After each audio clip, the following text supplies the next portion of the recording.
நம்ம Indian government வந்து ஒரு ஸ்கீம வந்து வெளியிட்டிருக்காங்க. என்ன ஸ்கீம்னு பார்க்கும்போது, எலக்ட்ரானிக் காம்போனன்ட் உடைய பிஎல்ஐ ஸ்கீம்ன்னு சொல்லுவாங்க. பிஎல்ஐனா புரொடக்ஷன் லிங்க்டு இன்சென்டிவ் ஸ்கீம்ன்னு சொல்லுவாங்க. ஆக்சுவலா பார்த்தீங்கன்னா, இந்தியாவுடைய கவர்மெண்ட் பார்த்தீங்கன்னா, 22 ப்ராஜெக்ட் வந்து அப்ரூவல் குடுத்துருக்காங்க. அது என்ன ப்ராஜெக்ட் ரிலேட்டட் பார்த்தீங்கன்னா, எலக்ட்ரானிக் காம்போனன்ட் உடைய ப்ராஜெக்ட்ன்னு சொல்லியிருக்காங்க.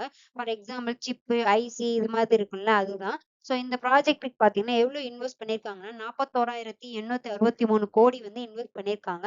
இந்த இதனால பார்த்தீங்கன்னா, 37,000 ஜாப்பும் வந்து கிரியேட் ஆகும்ன்னு சொல்லியிருக்காங்க. ஸோ டோட்டல் ப்ரொடக்ஷன்ஸ் பார்த்தீங்கன்னா, 2,58 கோடிக்கு வந்து கிடைக்கும்னு எஸ்டிமேட் பண்ணியிருக்காங்க.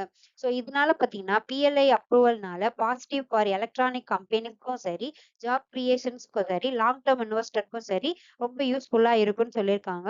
ஸோ இப்ப நம்மளுடைய எலக்ட்ரானிக்ஸ் காம்போனன்ட் எல்லாமே வந்து சீனாவுல இருந்து தான் அதிகமா வருதுன்னு சொல்லியிருக்காங்க. ஸோ சீனாவுல இருந்து வரக்கூடியத வந்து சார்ப வந்து குறைக்கணும்னு சொல்றதுக்காக, மேட் இன் இண்டியாவா வந்து நம்ம கிரியேட் பண்ணணும்னு கவர்மெண்ட் சைட்ல இருந்து சொல்லியிருக்காங்க. ஸோ இனிமேல் வந்து உற்பத்தி வந்து அதிகமா ஆகணும்னு சொல்லியிருக்காங்க.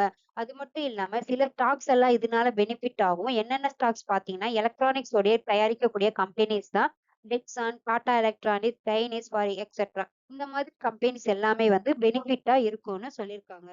இது வந்து கவர்மெண்ட்டோடைய புது நியூ ஸ்கீம்.